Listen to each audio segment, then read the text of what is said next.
What's going on, Tom? Good morning. Good morning. Good morning. How's it going, buddy?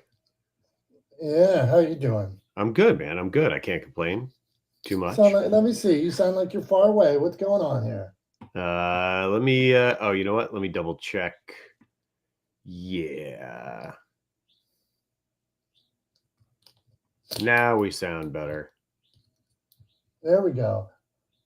Yeah, you do sound good. I got to change this title because we're going to talk about $1 Million Podcast. So let's see if I can do that while we're in here. I don't know. I was going to say, I was coming into the room and I was like, is the customer always right? I was like, didn't we talk about that? Am I having deja vu? I feel like we talked about that last week. Well, if I could edit this while we were in here, I don't know. That might be a tall task. Well, I don't know. You are pretty tech savvy. So well, okay, you give you talk for a minute and I'm going to try to do it. So hold on.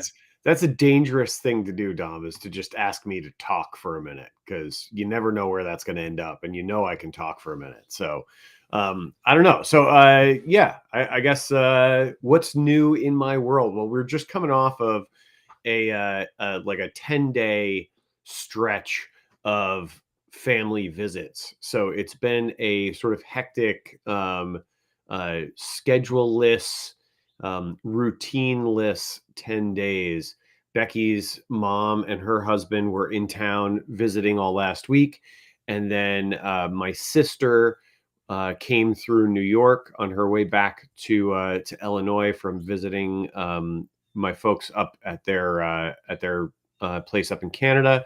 So she came through New York on her way home, kind of took a detour to come through and meet her niece Isla for the first time. So that was the last 3 days of that. So yeah, so it's been a hectic 10 days of just crazy schedules and being out of the house for big chunks of the day. Most days, at least definitely for Becky and Isla. I mean, I was here working all last week, during the day, but then would run over to meet up with them at their hotel where Becky had been hanging out with her mom for dinner every evening. So it's been a crazy 10 days. I'm looking forward to today's a little bit busy, no visits, but just I have a bunch of stuff to do. I have to go scout a location for a shoot later this afternoon. And I have a call right after this morning about another project coming up. So a bunch of stuff, balls in the air, juggling, right? Like as always, but making it work, and everybody is, happy and healthy, and we're doing relatively okay, I think. And then on top of all that, I've got my Ironman race coming up in a couple of weeks. So I'm getting ready for that, trying to finalize my training, hoping for a really good result when I get down there. So yeah, I actually didn't go. Instead of going for my bike ride this morning before we got on the live stream, I went to the grocery store to get some grocery shopping done because it was so chilly this morning that I was like, you know what? I don't really want to ride in this. It's a little too cold. It was in the mid 40s this morning. It was 44 degrees at my house when I got up this morning. 44 degrees on September 4th, which is wild. But I'm sure the pendulum will swing back the other way and it'll be like 100 degrees in October. So who knows? It's all crazy. But that's what I got going on. Was that enough minutes of talking? That was a good opening. I'm enjoying Tom's life. It's hey, we talked about this a few weeks ago, and Billy said that he was 440 months old. So how many weeks? What was he? 440 weeks old. So, or something like that. How old is Isla now? Isla is just about 2 months. Okay, there we go. So now you're in months. Now you're in months right now. Yeah. Oh. She'll be 2 months next Tuesday. So she's almost 2 months. Exact number of weeks, I'm not really sure. I mean, today is a Wednesday and she was born on a Wednesday. So today would be the day. I can look at a calendar and count, but off the top of my head, I'm genuinely not sure. All right, fair. Good stuff. Okay. So I tried to go up in the top and change it. I think I did somewhere, but today I just changed it. Oh, you just there we go. I see it. $1 million podcast, $100 million podcast. So that's what we're talking about today. $100 million podcast. 100 million. Okay, I'll put 100 in front of it. Yeah, put 100. That's even a better title. $1 million podcast is good. So here is you can do it from your car. You can do it from your basement. You can do it from your back patio. You can do it with your friends. And people are making $100 million, $30 million a year, signing the Kelsey brothers, Smartless. We know Rogan's leading the pack. Sirius XM is now buying podcast. So that's the subject today. Jason, Brian, you two are hosting podcast. Maybe you're the next $100 million guy. So Tom, maybe we're the next $100 million. Maybe we're the first $1 billion people. Why not? So there's this platform ready for creators that you can do your own thing. You can be niche, you can be broad, you can talk politics, you can talk the New York Knicks, you can talk about the Pittsburgh Pirates or the Steelers. I should start one on the Steelers. So anyway, that's the subject today, Tom. What do you think about that? Yeah, I mean, I think I got to be honest. I think the era of the $100 million podcast is going to be short. And it's really because I think there a lot of these sort of situations, these investments that they've made, I think Joe Rogan was really the one that kicked it off in terms of a podcast being bought and brought over to Spotify exclusively, et cetera, et cetera. Like the amount of money that deal was worth, I think, A, sort of started this trend, but B, also sort of was at the same time a death knell for it. And I think what's going to happen is we're going to see that over time, these organizations, these companies like Spotify and like some of the others that are investing big money into buying out the intellectual property or the rights to distribution for podcasts. And in essence, what they're really buying is they're buying access to the ad revenue and control of the ad revenue dollars for those podcasts. That's what the purchase is, right? Like when Spotify buys Joe Rogan's podcast, they're actually not really interested in the podcast itself. What they're interested in is the audience that it brings with it. They're paying for access to that audience. And I think that what they're going to find over time is that they way overpaid. I think it's going to take them, what we're going to end up seeing is it's going to take them way too long to make that investment back. And so I think it's going to kind of fall off a cliff. That's my thought.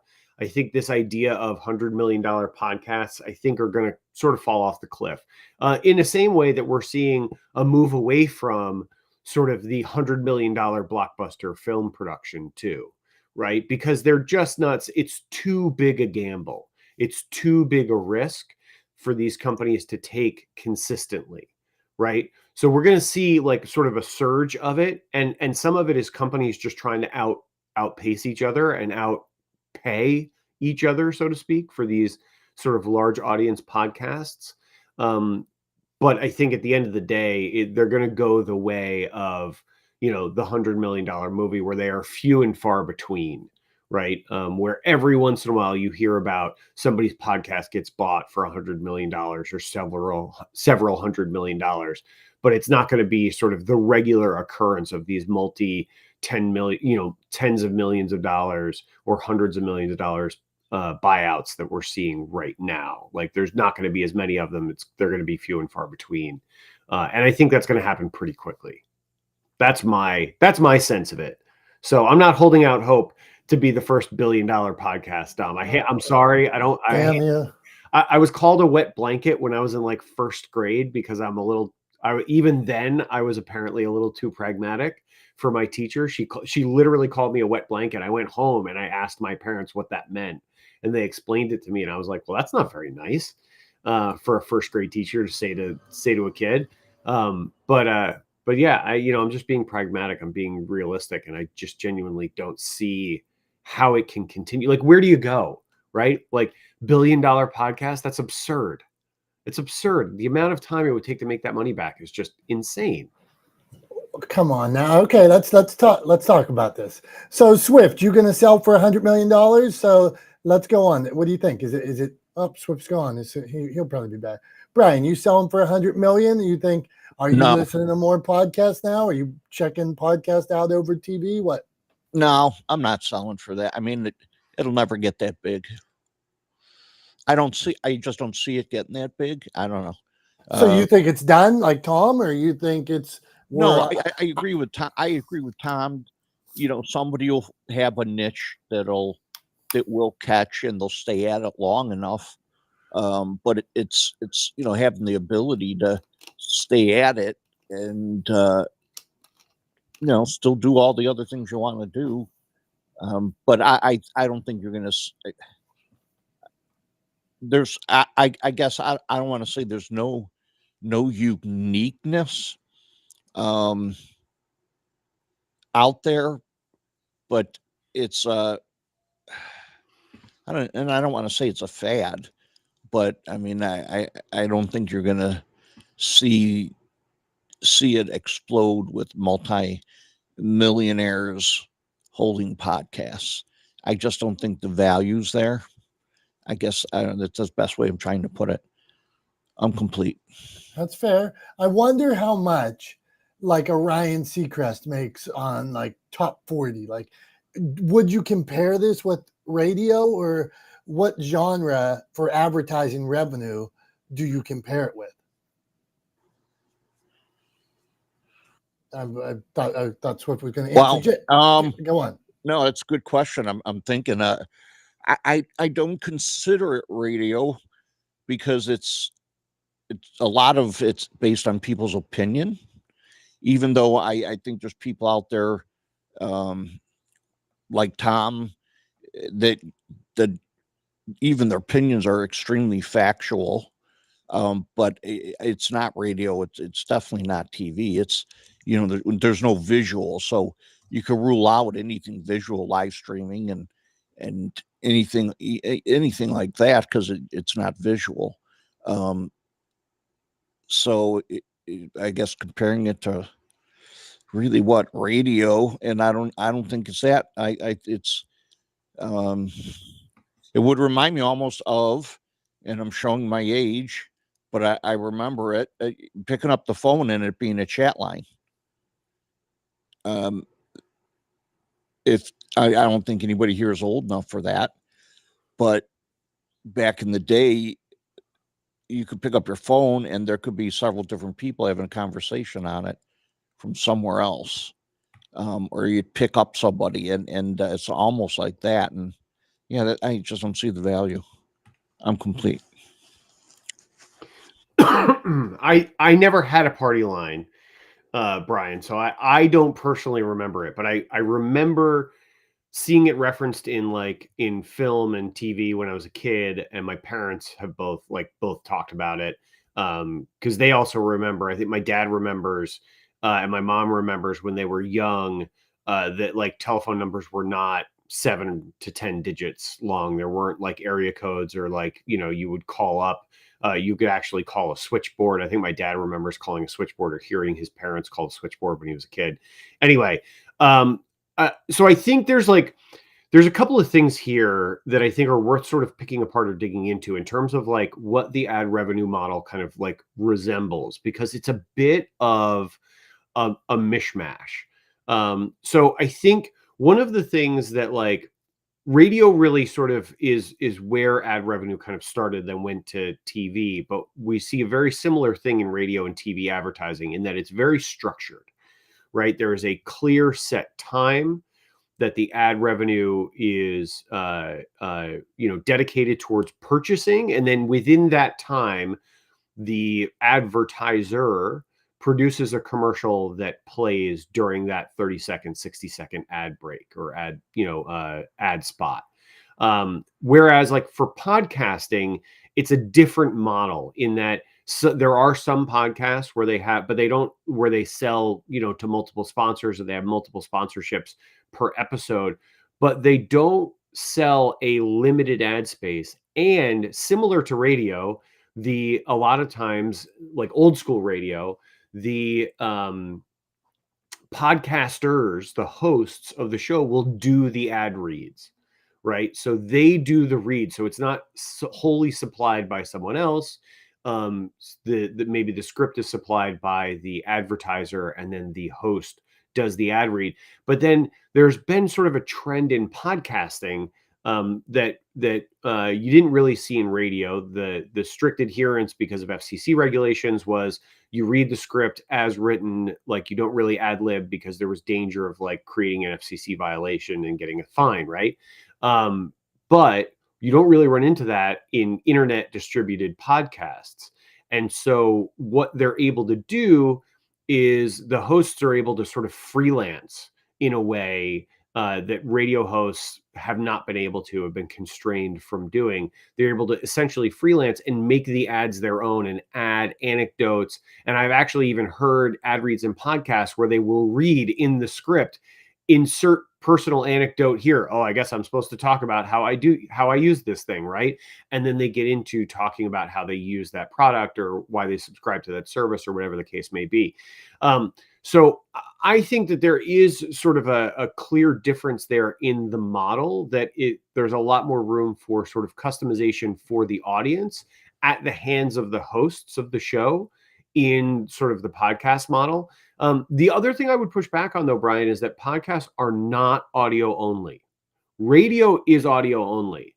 Podcasts are not audio only. In fact, Spotify, if you go, a bunch of podcasts on Spotify do have video components, and there's actually a way in the app to either watch the video. Joe Rogan's podcast is one, but there's other podcasts as well that have a video component within the app, within Spotify. So not separately out on YouTube, but the video is in the Spotify app. There's actually a preference in the Spotify app that you can say whether or not you want to use cellular data to play videos, or if you only want to do it over Wi-Fi. I personally, this is total aside, but I have mine set to not use cellular data, because I find that when I'm in a low coverage area, the podcast will consistently pause because it's trying to buffer the video at the same time, rather than just the audio. And obviously video files are a lot bigger than audio files. So it just makes the listening experience not great. And I don't need the video playing in the background on my phone, which is tucked away in a cubby while I'm driving my car, right? Like that doesn't make any sense. So it's audio only. Or while I'm out for a run, I don't need the video playing in the back pocket of my shorts while I'm running on my phone. So anyway, but I think there are some big differences there in the sort of flexibility that sponsorships and hosts have, or sponsors of podcasts and hosts have, advertisers on podcasts have, when it comes to customizing the message for the audience. And I would bet that yields a better return on investment for them than sort of more traditional advertising, which is one of the reasons why podcast sponsorship is so popular for a lot of companies. But that's my thought. What do you think, Dom? Okay, I want to hear from the group. $100 million podcast. Are you on your way there? Is there a way to get there? Is it dying? So, Jason, are you, what do we call, I always use, like in my publishing business, benchmarks and metrics as I hopefully climb and continue to climb benchmarks, metrics. Oh, I'm here today. This worked. Oh, this thing that I set out, this now worked. One more step forward. So can you get there, or is it a shot in the dark? What do you think, Jason? Or is it all bullshit? Go on. I believe you can get there. You know what? I mean, it was interesting, Tom's perspective. Tom was basically speaking as an authentic skeptic. And some people might like cringe at hearing the word skeptic, but skeptics and optimists are both needed. It's way the way that they gauge their observation points. No, and I mean, it seems funny, but it's real. Like there are practical people who say, well, this is what I see, what I can achieve, what I can do, right? And then there's the optimist. It's like, well, the sky's really the limit. What does that mean to you?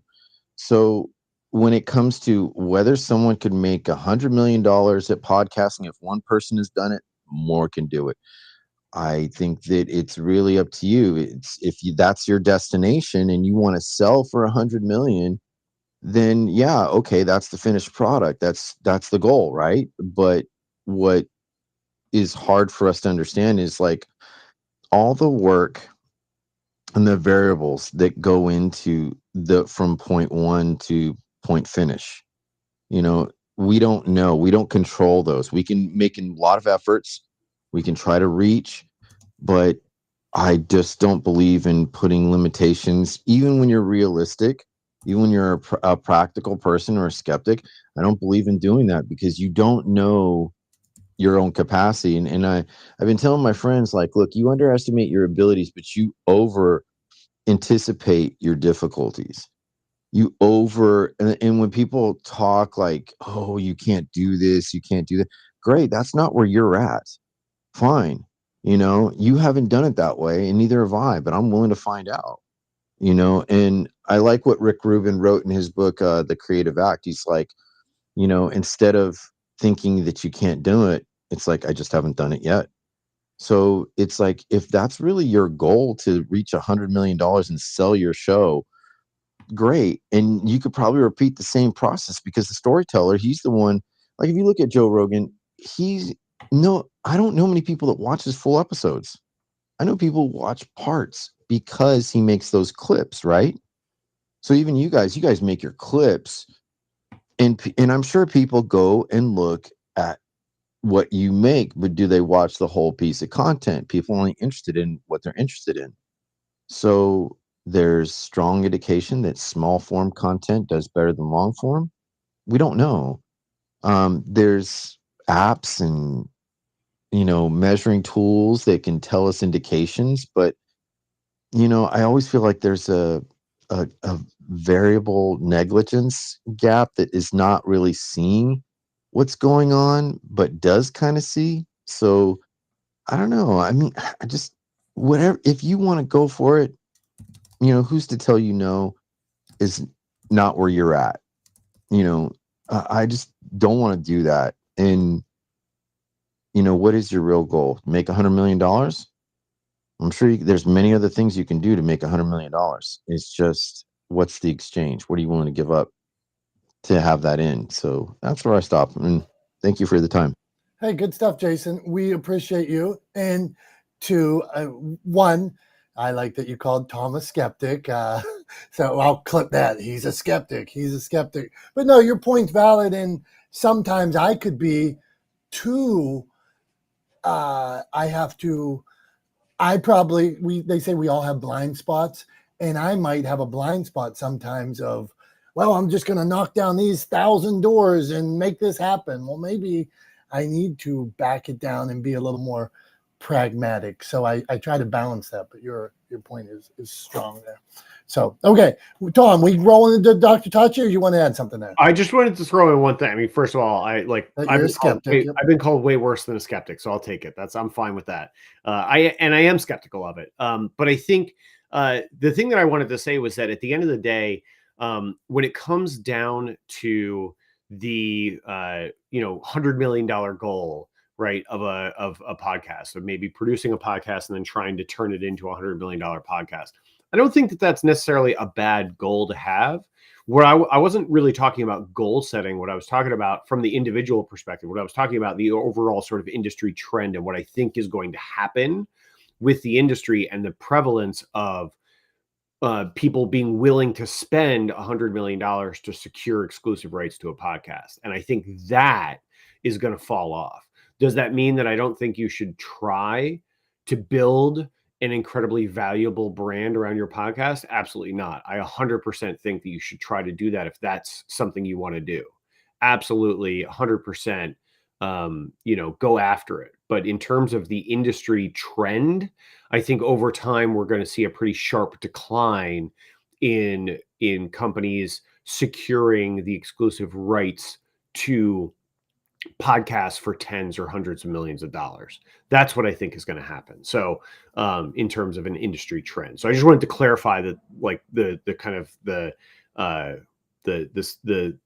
separateness, or like, the fact that those were two kind of like distinct thoughts. So hope that makes sense. Next up, we got Dr. Tachi, who's in here. So Dr. Tachi, we're talking about $100 million podcast. Will it continue? Will we see this trend continue? You got Joe Rogan sort of kicked it off, but then, you've got podcasts like Smartless and the Kelsey brothers and all these other podcasts being acquired for vast sums of money. Are we going to see this trend continue? Is it possible to build a podcast aimed towards the goal of selling the rights to it for crazy amounts of 8-figure, 9-figure numbers? Or what do you think is going to happen with that trend that we're seeing? Futurism. Good morning, everyone. So a few things here. You totally could start a podcast with the goal of it eventually being acquired, but all we have to do, even though these are separate fields, all we have to do is look at the advent of all these apps that came up, and their only goal, they had an idea that they thought would work, but then their real goal was to get acquired and make a whole bunch of money. And what that ends up doing is leaving the end user frustrated, because you can always tell when somebody's about to sell, or get acquired, or close, because the tech support stops being engaged, the owners stop being engaged, all those types of things. There are glitches that never get fixed.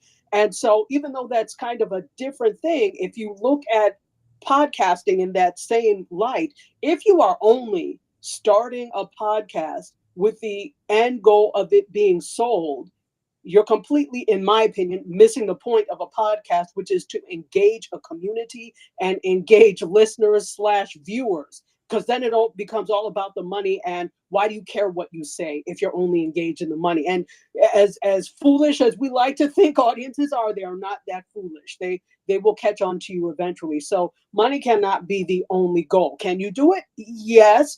Can it be the only goal? No. On the business side of it, and it's all the business side, that's not a sustainable model.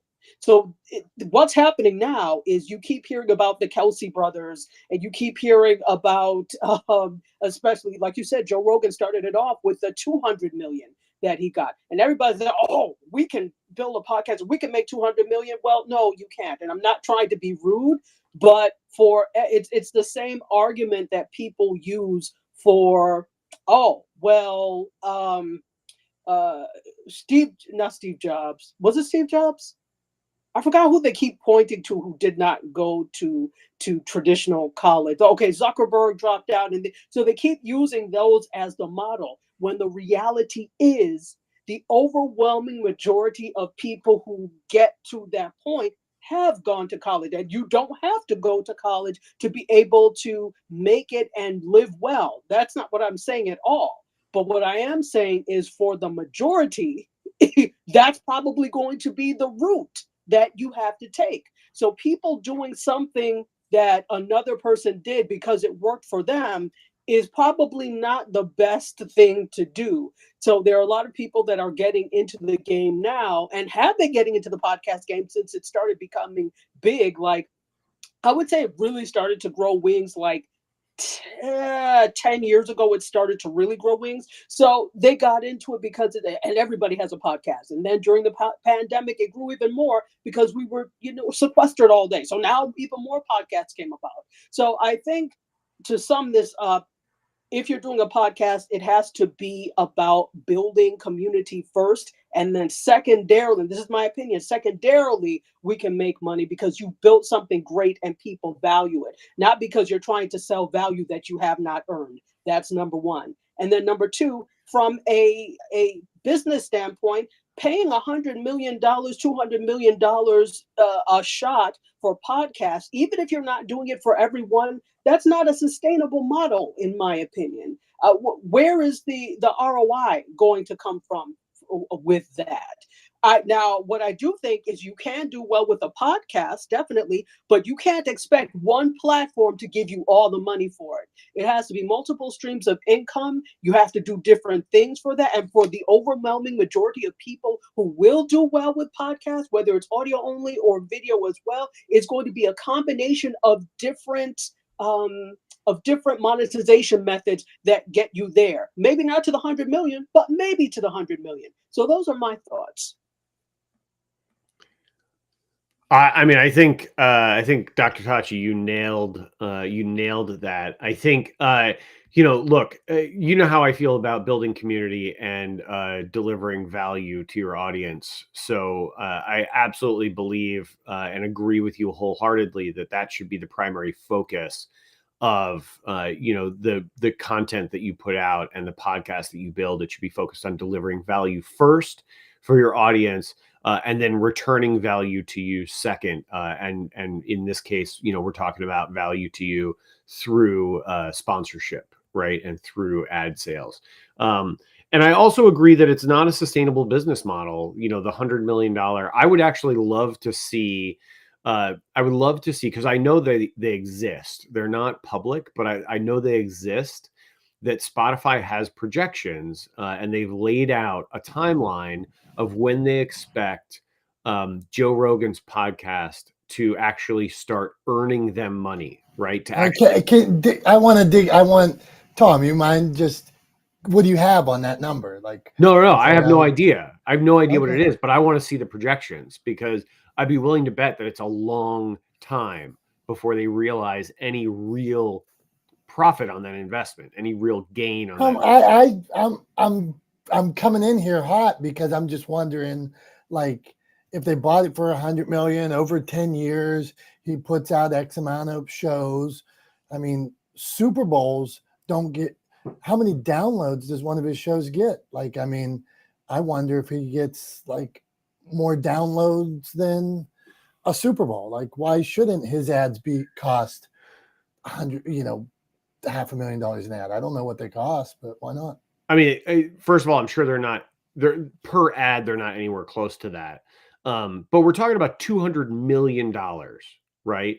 $200 million, right? And so from that one deal, they have to make $200 million before they realize any investment, any gain on that investment, right? So first, they're $200 million in the hole. They got to get back up to level ground first before they see any profit from that investment. And my bet is it's going to take a really long time to do. And that's, I think, one of the main reasons why 10 years is an age in media.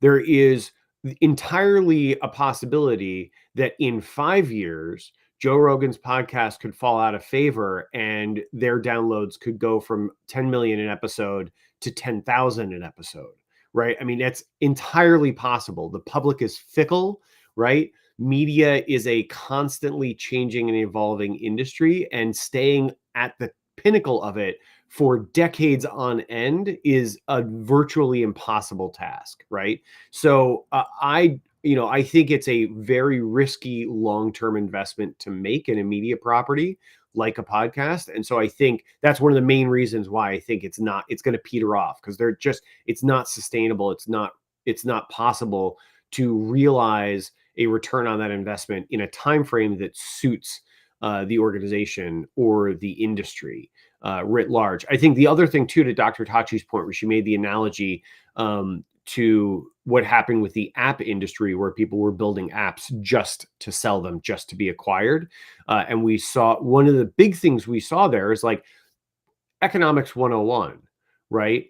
A ton of people jumped in to the app game, right, to build apps to simply get them acquired. And you ended up with a massive spike in supply of apps, coinciding with a degradation of quality of those apps, because they weren't being built to deliver a particular product. They were being built for perceived value to be sold, right?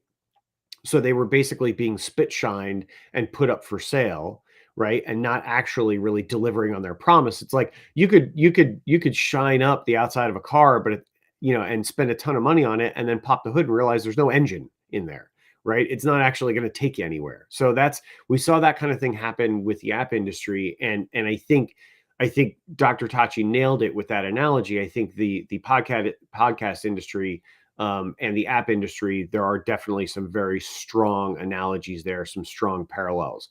So I think that was a really apt description. So with that said, I just want to rewind a little bit, or as people used to say in Clubhouse, I want to reset the room. Although obviously we're not just on Clubhouse. Clubhouse is the platform we use to kind of get people into this conversation. But we're also live streaming across the internet, as we always do. So we're live on Facebook and YouTube and LinkedIn currently, and Twitch as we sit here talking. So welcome to everybody who's out there watching this, and to everybody who's here in the room with us. We appreciate you guys. We love you guys. We thank you guys for being here. You guys make this possible. So thanks for being a part of our community. That is our goal, is to always return value to you. So we're so appreciative that you guys find the value in being here, and that you continue to support Dom and I, who are not the smartest guys in the room.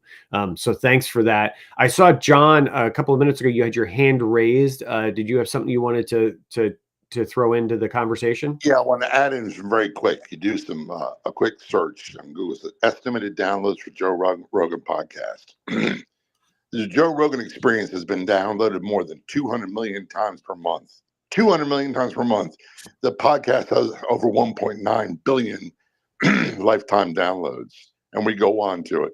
But what a lot of people don't realize is that there is a lot more to it. The podcast is just one part of the equation. Social media, email, newsletter, website, generating traffic from that, all that stuff goes in the equation of earning potential. And for those who don't think you can generate tremendous revenue on your own, like I said, stop doing it. Leave more room for people like me. Please stop, because you're just cluttering the space. If you're not going to be serious about creating something that you can earn revenue from, why are you doing it? That's the question I asked you. So if someone wants to offer me $100 million for sale for my radio show and podcast, I'll say, give me the paperwork right now. I'll sign in the bottom line. I'll turn everything over to you right now. Hell yeah. John, how long do you think, and Julie, we're coming to the UK, we're coming to you, but John, how long you think, based on the 200 million downloads, stuff like that, how long do you think it's going to take them to get a return on their investment, or will they? Let's be honest. If we consider the staff, so the expenses of staff, and let's just say that's another $1 million a month. I would say, conservatively, if Spotify doesn't know how to make $1 per download of his show, they're idiots. Let's just say they make 25 cents per download of the show with advertisers. That's probably a more doable rate. So let's do 25 cents times 200 million. Probably be 4 months for the hit break even for their investment. When they talk about the hard cost of employees, let's add another 3 months in there. So I'd say probably on the outside about 7 months before they became profitable. Okay, so just you're coming from a different world, so that's interesting. All right, I'm coming to you, Carrie. Julie, did you want to weigh in on this before we get down? So you help people start podcasts. You do media relations. Is this a world where you think, like, somebody comes to you? Are you saying, yeah, we can get you where you're making money off this? Or are you saying you need to go into selling widgets because podcasting is dead? Well, podcasting, guys, and most of you guys have podcasts. It is not a linear path to profits. And if you have an open mind about it, you can make money off of podcasting for sure. It's a marketing arm. And Dom is a podcaster now. He is a podcaster of one of the top rated podcasts of all time called Creative Entrepreneur. And the thing is, it's an awesome way. It's an awesome lead magnet. It's an awesome way to make connections, partnerships. It's an awesome way to, it's not just about getting the advertiser or sponsor. There's a lot of non-linear paths to profits through podcasting, if you will. And I'm starting my third podcast tomorrow called Murder in Morton Grove. And that one is probably going to make, I'm going to say at its pinnacle, $100 million. So thank you, everybody. Good to see you guys. Okay, why stop there? Why stop at 100 million? All right, Tom, is it show and tell time, or should we talk to Carrie first? We got a good conversation going. Let's talk to Carrie real quick, and then we'll jump to show and tell. Okay, so Carrie, we're not saying, we want to know, can you monetize? Can you get to 100 million? Can you get to 1 billion? Is it, like John said, at 25% a download? Like, that's why I love that, breaking down the metrics of it. It's not so crazy if the downloads are coming. But is it feasible? Will it die? Who knows? But that's very interesting. So Carrie, jump in wherever you want to go with it. Okay, so I missed my opportunity of photographing Joe Rogan for a cover of The Improper Bostonian, who, ironically, my publisher for 28 years, went to high school with Joe Rogan. So I have a lot of friends who know him. $100 million in Hollywood is nothing. Okay, it definitely, they're going to make their money back pretty quickly. I saw Matt Damon give a speech about how he could make movies back in the day and why he can't now. And I know for a fact that Hollywood, the scripts and all the things are down about 40% post the writers' strike. So they're kind of at a moment like the magazine world. And so Matt Damon was saying if he had $100 million to make a film, he would need 50 million to make the film and 50 million to market it. But the theaters aren't generating the money that they used to, and then they've lost the DVD sales, which is like, what happened in the music industry. So I think, sure, like if you have a name, it's like anything. If you can have those downloads, it's exactly what John said. They're going to find a way to make their money back on that. They just don't throw that kind of money around. We're all Steve Jobs in the podcast world, where it's still early enough that it's going to change too. And I do believe, I have a podcast for 4.5 years, that it is a way to make money. And it's like what Julie said, I use that to bring in opportunities and clients every day. So so that's what I know. That was supposed to be quick and it wasn't. So No, that's good stuff. So you're monetizing it in a different way. We get it that you can do that. You're saying if you have a name, you might get a head start, which we talk about a lot of ways. Yeah, that's happening. So understood. Thank you. Not the smartest guys in the room. $100 million podcast. So that's where we're at, Tom. What say you? I think we should jump to show and tell. It's time. It is show and tell time. So what do you got for us this week? Okay, I got something special for you.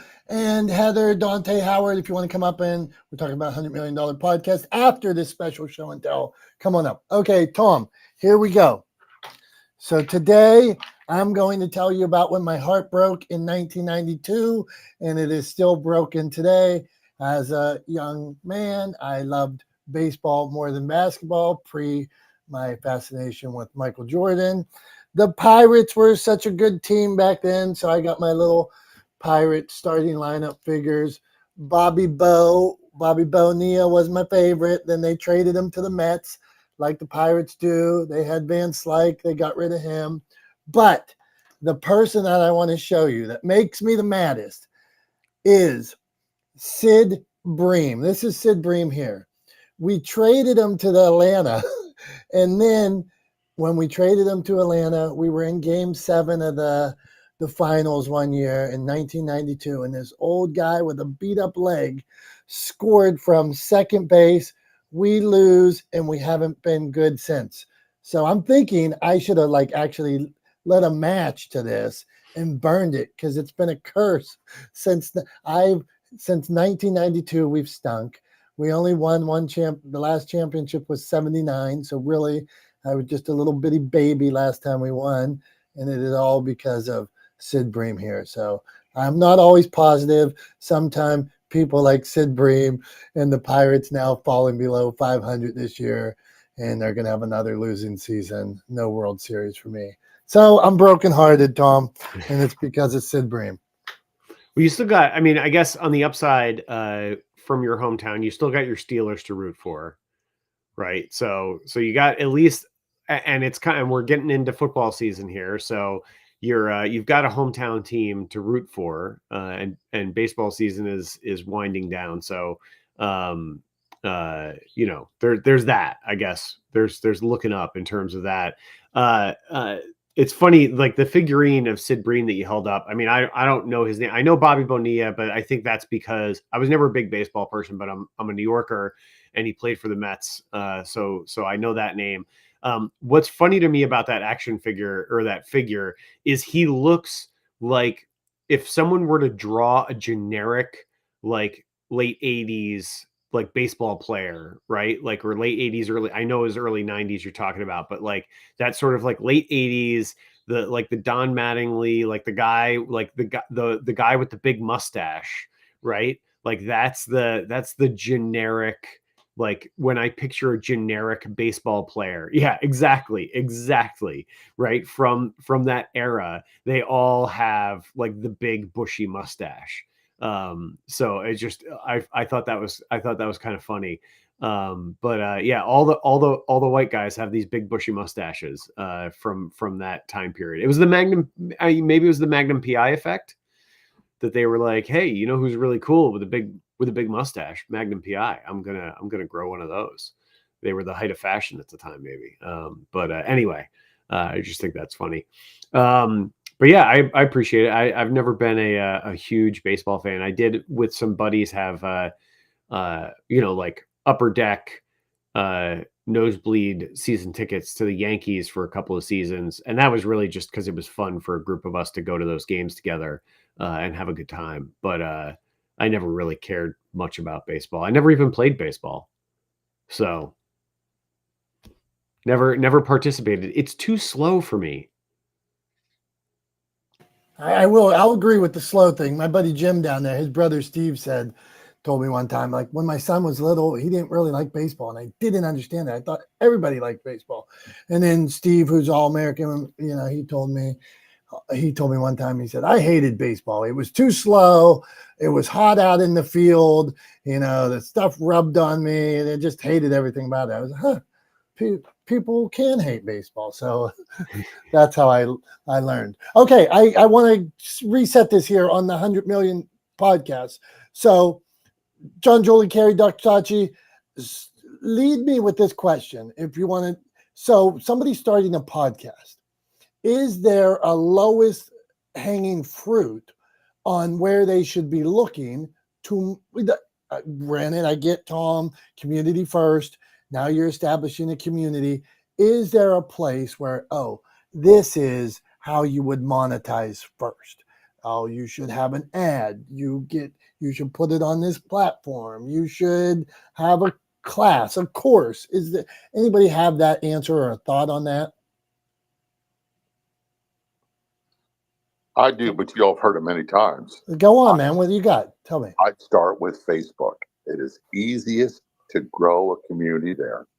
It's the least expensive, and it's the easiest way to get people aware of your content.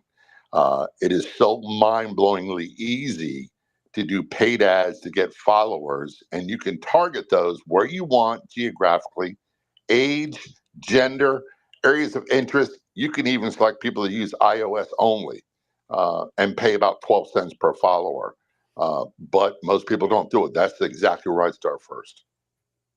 Okay, John. So where does the money come from? So let's say I start a podcast, and then it's called the Jim Ajay Show. My buddy Jim Ajay, and he wants to talk about camping. He wants to talk about shooting guns or drinking beer, whatever he wants to talk about.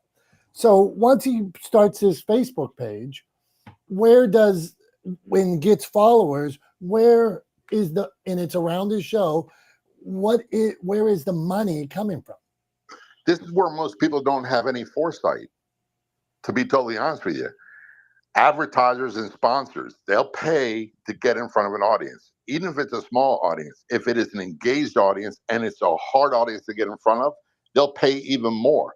So let's just say, and it's a bad example because they're selling like hotcakes, but let's just say guns.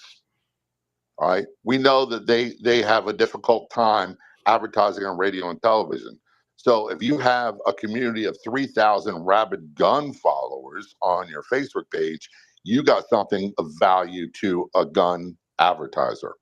I'm using an example, and you can change it to anything. The more difficult it is, the harder, the more value you can build. Number two, this is where most people don't get it, and I really started transitioning away from.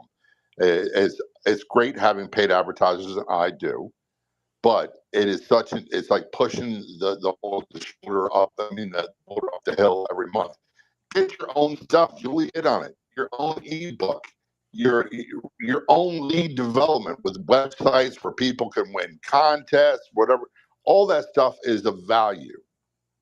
If you build an audience where people can find you, and by the way, when you get enough reach, you can qualify for Facebook performance bonuses where they pay you. You also get benefit of ads on reels where they pay you, ads on videos where they pay you, and it goes directly to your inbox. But it's a lot of work. But that's exactly where I'd start. So instead of focusing on who's going to pay you, create things that generate revenue for you, and then advertise it on your social media, your website, and your podcast as well. John, man, we appreciate it. This is good stuff. And if anybody watches the replay, or so the question was, and I saw Dr. Tachi gave a heart, so I'm going to come to you real quick, Dr. Tachi, if you mind, or just a final thought before we get to Tom and the wrap up.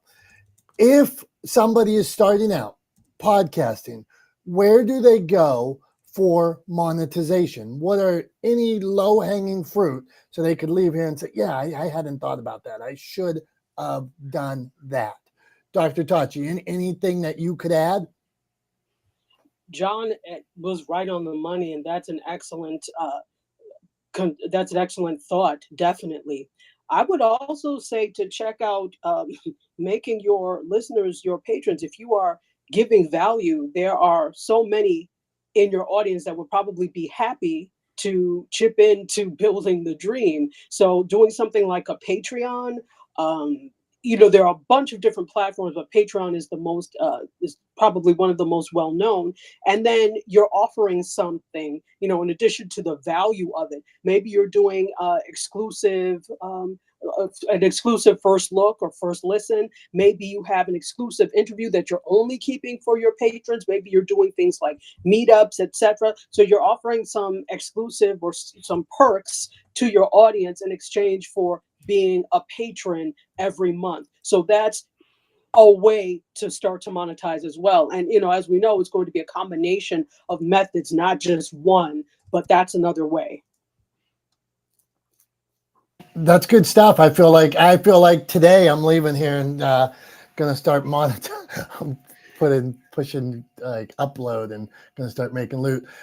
Julie, Carey, any thoughts on you are helping somebody with a podcast or on your podcast? Any low hanging fruit, something that you've used along the way that anybody could say, yeah, this is a good idea. Like, I should have a Calendly link here.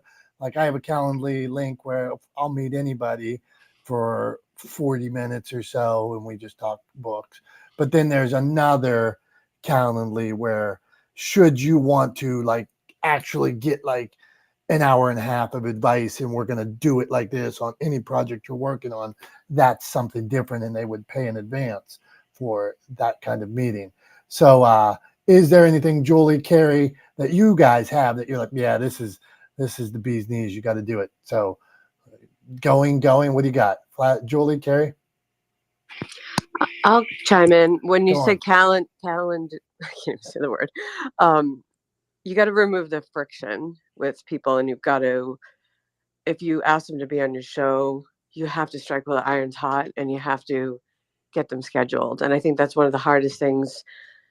I know, being a business owner, having a full-time business, doing other things, and then doing the show, you got to streamline it the best you can. And so send them a link. I record usually from like noon on. So I give I give the time frame, but I try to be available because people are busy. But removing the friction and making it streamlined as possible is a tip I would give. Okay, Carrie, you're the best. We appreciate you. Julie, you got anything? 3, 2, 1, Julie. Julie. I have something, but I missed the question. Sorry. Oh, Julie, the question is, you're helping somebody with a podcast. You're about to have your third podcast. Is there a way, low hanging fruit to make money where you can help pay for your podcast or get to that $100 million mark that everybody should be doing? What do you got? Low hanging fruit. You could try Podcorn, PODCORN. They match sponsors with like new podcasts with not as many downloads. Typically, advertisers like to see 10,000 downloads per episode.